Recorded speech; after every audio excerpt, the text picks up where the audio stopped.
Hey folks, today I would like to discuss deburring techniques. Now, normally in my experience, if someone's having a hard time with deburring, it's for one of two reasons. First, being that they are sharpening on a very high grit stone and they can't really feel the burr with their fingers, so they're not sure what's going wrong. And second would be that they're sharpening a very thick, soft knife, maybe an old beat up German knife, and they're removing a lot of material, and that burr is just really big and strong and doesn't want to come off. So let's go through a couple different ways that you can deburr your knife. All right, so how do we deburr our knife? First thing, while we're still on the stone, we can give some back strokes. This is kind of like pulling a pop tab back and forth until it breaks off. And right at the end, and I cannot stress this enough, with very, very light pressure, we're going to do some edge leading strokes.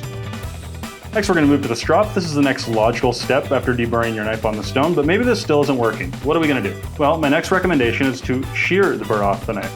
We're going to put it down across the stone and we're going to pull across with light pressure. I like to do it both ways personally. I'm not sure if this makes much of a difference, but that can be a good way to get a tricky burr off. Maybe that's still not working. What's next? Next is a scouring pad. You probably have one of these already on the back side of your sponge. Take that tricky burr, give it a couple strokes both ways, and you should be good to go. Jake, I tried that and I still have a burr. What the hell am I gonna do? Well, my last ditch effort is usually a simple piece of wood.